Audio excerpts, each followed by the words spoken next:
Hello, hello, hello. Welcome to the sermon podcast for the Church Community for GOD. I think every time, just so we're all clear, I do that different where it's like the Community Church for GOD or the Church Community for GOD.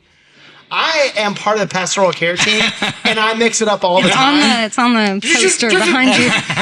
Giving you all freedom. If you mix it up, it happens to the best of us, okay? The best. This is the Sermon Podcast. I'm pumped to be here talking with two really great friends. To my right, Jason Carpenter. Hello. He is one of our preachers in rotation and is a great friend, a great worker, which is going to be our topic this month. And I'm just so pumped to be here. And Laurie Kagay is here as well. Hi, everyone. Didn't say anything about me. I was waiting, Jason had all of these wonderful things. Listen. Hi, everyone. Oh, you want to give your own And intro? Laurie, no, I'm just Laurie standing. Kagay is professor at the Institute for GOD. She is a fantastic woman who shares. I was going to say from the pulpit. I never said that. We don't even have a pulpit. And then it just all melted in my mind. I was going to say she shares with us, I think, when she preaches and teaches frequently and just fantastic to work with, which is also going to be our topic for this month, work. It's going to be great. So without further ado, I think we're going to do Jason's sermon in this podcast. And you came from a few different passages in Proverbs, which feels right. Like Proverbs is like, let me give you 100 bite-sized chunks at this piece of wisdom. And then you sift through it all and kind of, meditate on it. So what we typically do, if you want to kind of read through your passages, give some insight. Hey, this is why I pulled these. This is where I was coming from. And then leave us with some of your main points, and then we'll just chat it up. Nice. Yeah, so I did work with Proverbs. I chose 3 different passages. Oh, no. Yeah. There's a lot in Proverbs about work, like a lot. Yeah. These are the ones I worked with. Chapter 13, verse 4, the appetite of the lazy craves and gets nothing, while the appetite of the diligent is richly supplied. I think my main point from that passage was there's a connection between work and our souls, and that's the way that we're created as human beings. I even made an argument for that out of Genesis. So that was kind of my main gist there on that one. 16:8, better is a little with righteousness than large income with injustice. I think I was trying to make the argument that it's important the type of work you do, and that you should make consideration for your faith and how that impacts the type of work you do. And it's not worth it to make more if it calls into question your righteousness. Lastly, Proverbs 24:30 through 34. I passed by the field of the one who is lazy, by the vineyard of a stupid person, and see, it was all overgrown with thorns. The ground was covered with nettles, and its stone wall was broken down. Then I saw and considered it. I looked and received instruction. A little sleep, a little slumber, a little folding of the hands to rest, and poverty will come upon you like a robber, and want like an armed warrior. My main argument out of this one was that working is important, not just in the sense that you have a job, but that you work hard and you'll find satisfaction when you have the opportunity to have an outlet for work. And we have a responsibility to hold one another accountable to these scriptural expectations for work.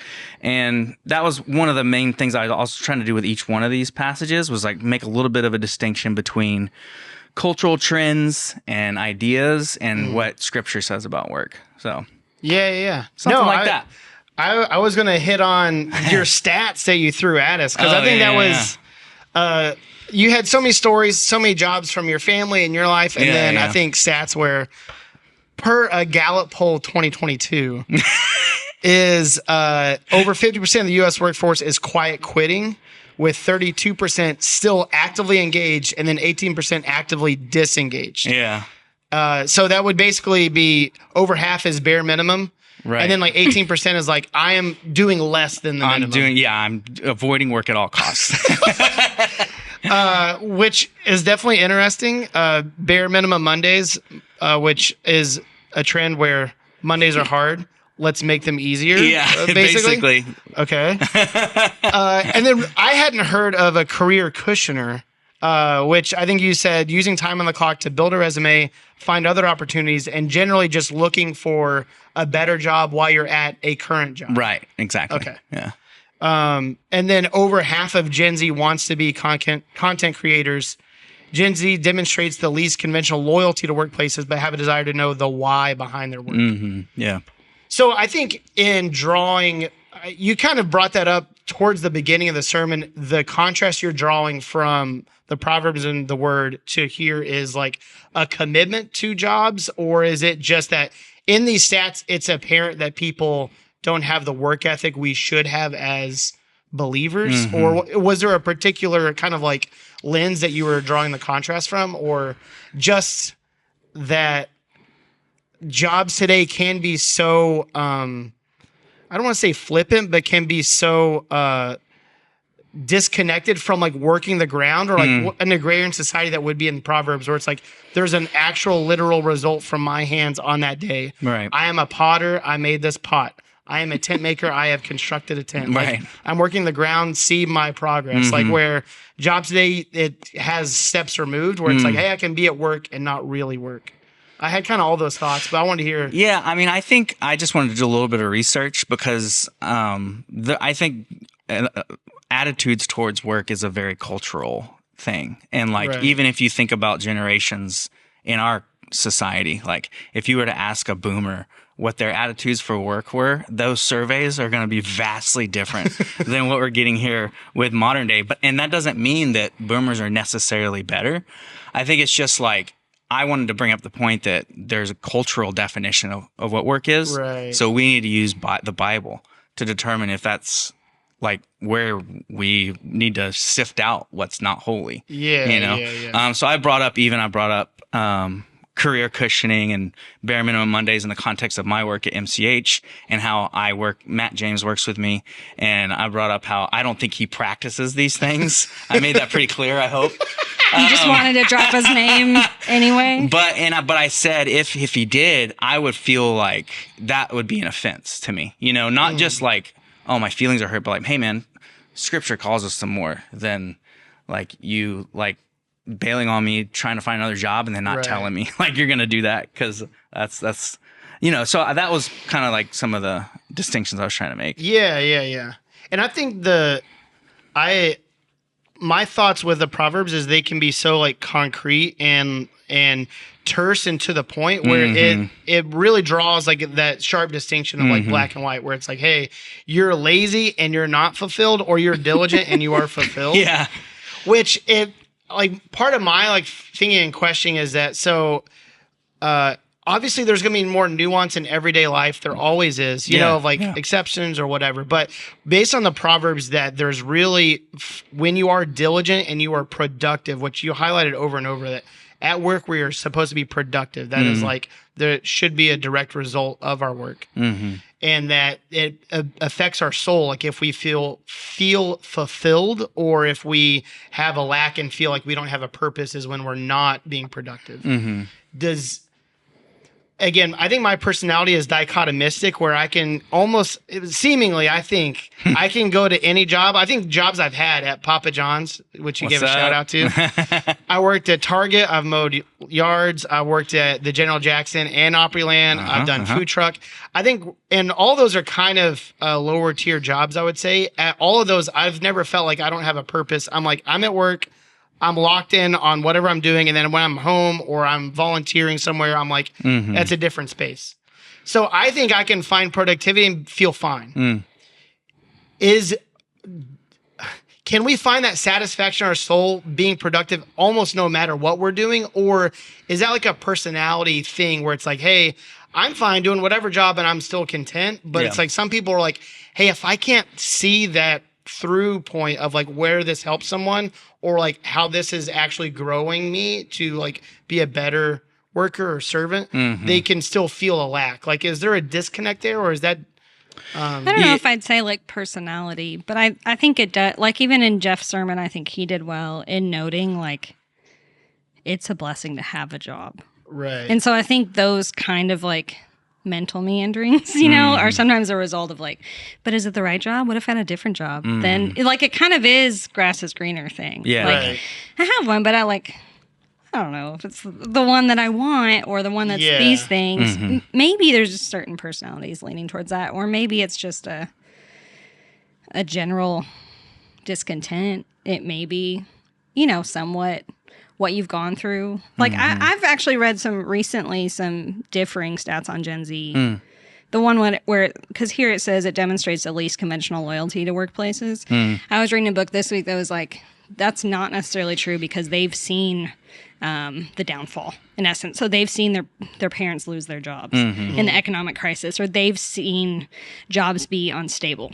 So it was like Gen Z is actually more so like, I'll do the job that's steady. I'm sure there's all By their variety of Right. perceptions. Generalizations I've also, here. one of my favorite Gen Z stats is the content creator one. It's higher than 50%, but it says something like, I don't know, it's like 60 or 80% of Gen Z thinks they'll definitely probably be famous. It's my favorite because it's an official stat, but it says definitely probably. Anyway. Yeah. But back to the content thing, because I think Mitchell's also asking though, like the appetite is kind of what you're noting. Right. Like, whereas I think, again, our society is a little different. So appetite here may not be as much of a soul issue as you're kind of making it. Like, if you work, you're going to have food. Right? Like, a little more straightforward. But I think, is that kind of your question? Yeah. I think it directly connects to that Proverbs 13:4 and like the what you will benefit from in being productive and having that. So I think is being productive give you that security and like your soul as far as who you are, or is it more straightforward where it's like, hey, if you're productive, you're not going to lack and like you're going to, you know, be set for today? And Yeah, I think on a simple level, I was trying to make that connection that like your work isn't just like to get a paycheck so you can buy food and put it in your mouth. Like it also has a connection to your soul, and that's the way we were created. So yeah, if you're not finding yourself in a situation where you have a job where you're productive, I think that will impact your soul. And I think that's a scriptural truth. I heard a story this week. It's making me think of it. But some of our students went home for fall break. Whenever they go home, then they're meeting, you know, their friends who are not here. And then comparing, contrasting like college experiences. Our college is a work model. So students are, you know, engaged in the workplace in a regular fashion, connected to their education, which has a different vibe. Like the pace is fast and they are getting quite used to handling work and studies alongside each other. But this student went home and all her friends were like, oh man, I can't do that. I don't have any time. I can't do this or this thing. I don't have any time. And she's just looking at him like, what do you mean you don't have any time? Like, I can do that right now. And I work. Like, and I do this thing. But it was like, even in just, she's a new student. So even in just like, you know, a couple months, she's noted like she's capable. Even of like handling more or a certain pace or even like a zest for life. Because she was like, they're not working. They're not doing the thing, and they're still like, I don't have any time. So, like, I think it's somewhat proving. There's a certain fulfillment she's receiving, even just because she's choosing to do something that involves work in her every day. Right. Yeah, I think it's the perception of it's so universal. Everyone goes to work. So then it's really... And then I think the last text, which we could jump to, is Proverbs 24, where there's objective measures, right? Of like, hey, are you doing the work or not? Yeah. So, but there is like this balance of like objective markers and then like your personal perception, where it's like, well, I didn't feel productive, and it's like, okay, did you produce, like, yes or no? And I think we can so often, I think in our society, be more in our own perception or our choosiness and like, hey, did I feel satisfied today? It's like, well, if you really worked hard and you did the job and there were objective results that were positive, you know, like you did well, then it's like you should have a confidence that's like, hey, like, check. It should all correlate together, right? Where that was, I think, a fun thing about that 24. It's like, hey, don't stray so far as like, is my appetite fulfilled. Like I could be doing so much else. Like, well, the thing that you're set on, did you do it well? Because you could see, like, is it going well? And I think you brought up that there's going to be that God doesn't put it, or God is open enough to where it's like, hey, if you're not going to do the work, there's going to be consequences to your actions. And it's that God allows that because it's how the world is how he's put the world together, that work is a necessary component for, I think, human beings, men and women, to feel or to have that connection to God of like, hey, we till the ground, we work, just like, God is working in our midst. So I thought that was an interesting thing with like the objective nature of it. Yeah, and I think something I try to draw out of that is like the idea is that he's been neglected for some time because it's like well overgrown, the walls falling apart. Like that doesn't happen because you took a sick day or something. It's like this person obviously has a pattern of sloth, I guess you could say. Stupid person. Stupid person. That's what the text says. And I think it's cool that if you imagine yourself in the tech, like the story, it's like you're walking by and you see your friend and you can see like maybe on one day that like they look lazy or something. Right. So you're like, I'm going to withhold judgment. But then like over the course of time, you're like, well, hey man, you're not paying your bills, or hey, what's wrong with your car? It's not getting taken care of. That sort of thing. I think we have a communal responsibility to uphold that value, of hard work. Which this is really, a lot of us work together with, people from our church. We work in similar jobs or the same jobs. It can be hard to have this as like an accountability conversation, to be like, hey, it seems like you're not working hard. I think our culture tends to leave that as like, this is, again, there's kind of like walled gardens of like, this is a work issue, or like, this is a church issue, this is a family issue. Yeah. And I think we want to practice an accountability where if there's an objective measure, I see it's overgrown. I see that like you are, not fulfilled, or that you are home at weird times. Like, are you not working? Or like, I see you shooting hoops on the basketball court. Yeah. I've compiled it. It's 2 hours in a day. Like, what is happening? So, I think we should have a boldness and that, responsibility to one another, that if there's objective things that we can note, that we could address those. Yeah, and I think it's something that's really special about our community is that we don't dichotomize work so strictly from faith and like our responsibility to one another.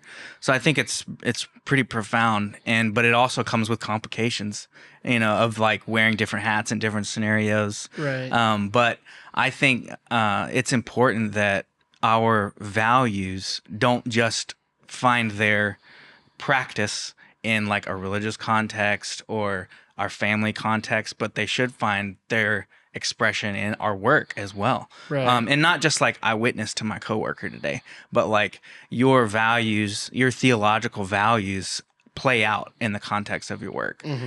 So yeah, I think it is interesting, like having that type of, I guess you could say blurring of lines, but I think it's so healthy, and I definitely prefer that kind of I think existence. Laurie brought in with her sermon of like in the context of talking about work, we shouldn't necessarily just say volunteerism is totally different from like your job that you get paid to do. That it's like, hey, if we are taking on a task to serve and to like benefit our community or other people, it should be done in a way where it's like you can see the Lord and you can see, I think, excellent quality, whether it's volunteer or work.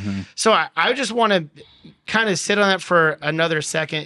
Do you feel like we actively have those? Do we foster an environment in our church where it's like we can call into account, like, hey, how is your job? Because it feels like there's some objective measures that may not be lining up. I don't think I've been part of many of those outside of Zach is my boss at work. So like between me and Zach, but like other people, I don't know if we've had that type of accountability. I don't know if that would be a productive conversation. Like, you seem lazy. Like, it's very personal. Proverbs 13 connects it to our soul of like, if you're a lazy person, it affects the root of who you are. So like, should we be feeling free to do that? Does that need to be handled with like care and like, hey, I'm going to pass this on to someone, but I can't directly address it? Or is it like, hey, we would be a thriving community if we could be so vulnerable and so open to be able to do that? I'm always up for willingness to reveal vulnerability. Shocking. I called Adam Leffler lazy one time. He got super mad at me, dude. He was mad, dude. I called you a mooch. You called him lazy. Yeah. He was like scheming in a way to like not work. Because of your is the way I white collar it. Yeah. Right. Then you want to see his dirty hands, you know? Yeah, dude. Real Pay work. money. Yeah, exactly. But yeah, I'm always in favor of like, let's try it out. And like, if somebody gets offended, that's okay. Like we have a scriptural way to deal with that. I think it's like those conversations should happen with those who are in the context of that work. It gets hard if it's like, Jason's like, hey, you look lazy. Getting students. There's not very many students here right now. Right. I'd be like, there's like a lot of things. Yeah. But like, I don't know. But I would say like it's natural, like you're noting like a boss to employee. But I also think like coworkers share a context to be able to say, like we've done this as faculty. So it's not just like a boss to employee, but as faculty, I'm telling some of the fellow teachers, I'm like, hey, I do a lot of hard work to get students here. If you don't grade their stuff, like that hurts. Like, like not just their experience, like you're hurting me. Like this is like, we're all responsible here. And we've been able to, also have check-ins with each other. Like, how are your grades going this week? And, like, where are you at? And which is needed. And I think that does like create a good work culture, but also like, it's not always just the employer to the employee. Like that is the only thing that counts in that way. Like you affect coworkers, because your coworkers are the ones who like have to pick up, and your boss both. Someone has to pick up the slack when you don't do it. Right. So like I would expect those conversations to be most fruitful with those who are like actually picking up the slack, not like, well, we're all in a large network of people. Yeah. And I live next to you, so I know enough. You know what I mean? Right. So it's like, unless you have a direct, I think maybe a direct knowledge or an intimate like knowledge of like, hey, I live beside you, you work from home, or like you have maybe a lens into where a direct employer or even coworker may not, but that would be my thought too, is like, if we practice this radically, I think we're just going to be like burning everyone down, crashing into some very the text, like and I mean the text is agrarian, so it's a vineyard. It's very easy to observe how your work is going in an agrarian context. We don't.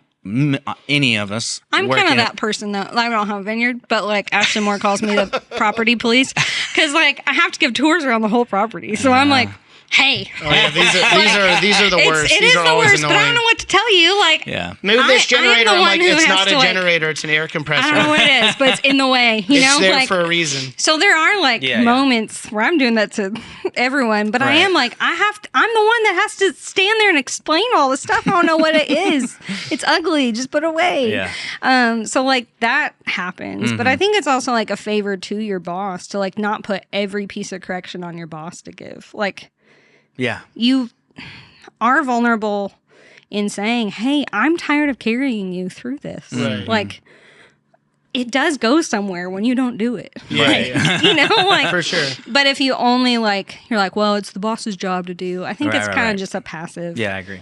Like, way to live. It's part of diligence. If you're committed to your job, it's like, hey, if I'm diligent, it's not just like I'm clocking in, doing what I need to and clocking out. It's like we all have team dynamics. We all have someone else that we're affecting. And like, if we are sharing that vision, it's like, hey, if you do better, we do better. So it's like, we've got to. Yeah.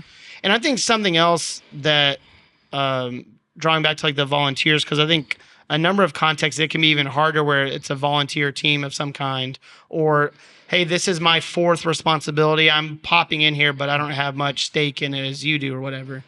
I think it's even harder to like hold them accountable. Like, hey, I feel like I'm giving extra time to this, like, and you're telling me I'm not doing enough or not doing a good job. Like, I think we hesitate to have those, but if we have a confidence that we're doing the work unto the Lord, that like we find our righteousness in doing a good job of like being productive, that like in in those contexts of like this sphere, this team, like, hey, I want to say, like, can you pick up the slack or what's going on? Like, I think being more forthright, it can often just be interpreted as like, oh, well, you think you're better than me? Or it just has, I think, a connotation of like that this is conflicting and that it's like painstaking and like I don't like this. But if I think as a church body, we can embrace that, like, hey, the goal is to be productive, to like where we've committed ourselves to like do it well and to like, treat our work seriously, where, I think corollary to this is like, let your yes be yes and your no be no. Like,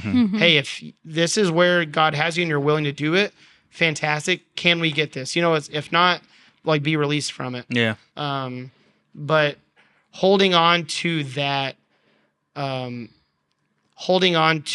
goal and that aim of working excellently, as opposed to holding on to like, oh, my position is threatened or like my character is threatened, because I think everyone in our church community will give so much grace of like, hey, I had this health thing, or like my parents, like one of my parents just passed away, or like mentally I am so scattered. Like if there's a conversation where, maybe it could be prompted like, hey, this is like falling short. Where are we at?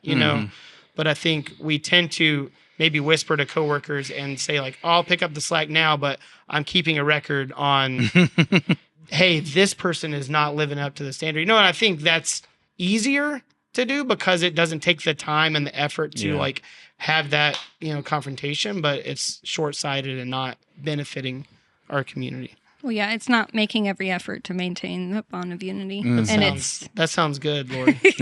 Run with that. Yeah. That'll preach. And it's not loving. Like love keeps no record of wrong. So like if they are not only your coworker, but they are part of your body of believers, then you have to love them, not just work with them. Right. Sorry, guys. Yeah. I think one other thing before we finish up, I wanted to kind of bring up is you had brought up at the end, like we need to evaluate our disposition at work. And I think it's like supernatural. Whenever we host somebody from California, Bryn's like, can we just not talk about California the whole time? It's like, what about this guy? Which I think that's natural. Or we get home from a hard day and we kind of like debrief our jobs, but I think mostly it's like circumstances, like this happened, or like I was frustrated at this. I think rarely it's evaluating our disposition, like, hey, what did I bring to the job? Or like, how am I, working in that situation as my soul? Like, am I discontent? Am I giving my full self? I think most time we debrief or review our jobs, it's just circumstantial. Right. Is there like a practical way that we can reflect better on our jobs? Or is it just that intentionality of hey, I think you brought up, we can control how hard we work. We can't control every other circumstance of life, or if this time and chance happen. But I think evaluating our attitude and then what we put into it is something we can always do. Yeah, I think a culture can just be so strong. It can really be the loudest voice in our lives. And I think if we're not being intentional to take like principles and scriptures like these to help us debrief and process, then we will default to what is cultural, which in our culture, it's like, it's okay to only look out for yourself at work. Like that's like actually prescriptive. Like that's what you're supposed to do. Go take care of yourself, watch your back, figure out how to stop working as soon as possible so you can go do what you really want to do with your life. That's kind of like the script,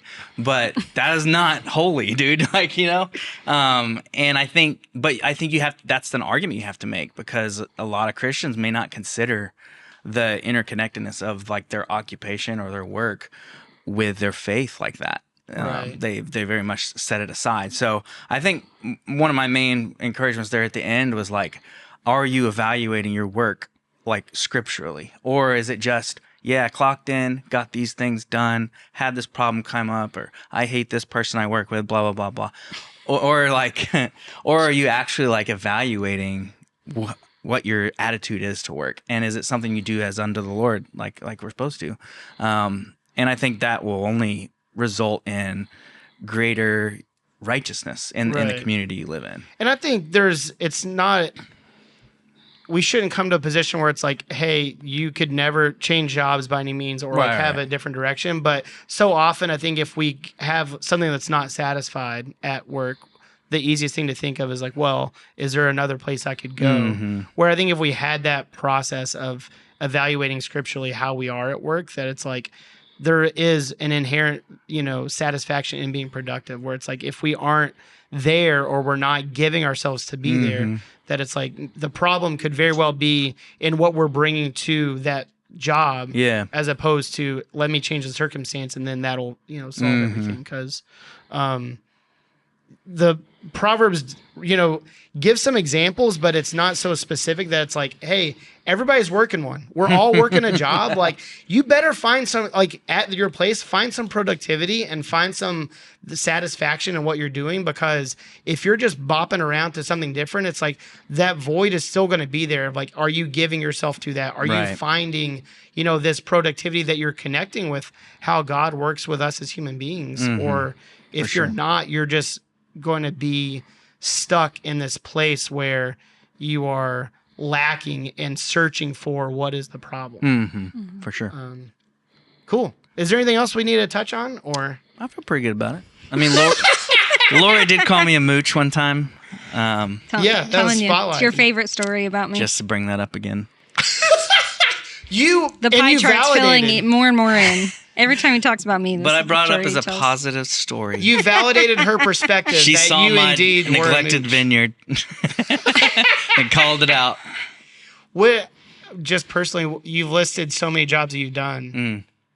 Do you have what would be an underrated favorite? Where like, hey, I love MCH right now, but like this job was underrated when I was working, and I think it was better than I thought. I mean, Papa John's was pretty cool. Right. Free pizzas. Free pizzas, first of all, which we ate our fair share. They called us like the missionary kids, and any pizza not consumed, Jason would be like, save that for us. We would have stacks of 12, 15 boxes of pizza coming home at the end of the night. So much pizza. Brandon Galford has never eaten more pizza, I don't think. No, never.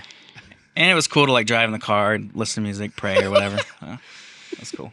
Yeah, and I think I testified earlier, whatever job you have, you can find a connection to a greater sense of purpose, because like Laurie's sermon is going to get into, we're doing everything unto the Lord. So like whatever you are doing, I think it's harder for, it feels like you have a menial job. It never can just be limited to that, because the work and the effort we put into it will have a benefit no matter what. So like, I think I have some of the best memories and stories of those. And it's not like, hey, I feel like I just put my work in and now I moved up. It's like, no, every job along the way, you can reflect back and see like, oh, God taught me that. I grew as a result of that. And everything's an opportunity to like find the satisfaction in work. So yeah, dude. Awesome. Thank you all. This was a fun time. If this is your first time watching or listening, give a review. They say that helps. I'm supposed to say that because we want more people to find this truth. And as always, these are opportunities to talk through sermons at church. Please take the opportunity to discuss this with friends, at your jobs, at different opportunities you have. We always want the Word of God to be alive and in our midst and not just stuck in church on Sunday. So thanks so much for watching and listening, and we'll see you next time. Peace.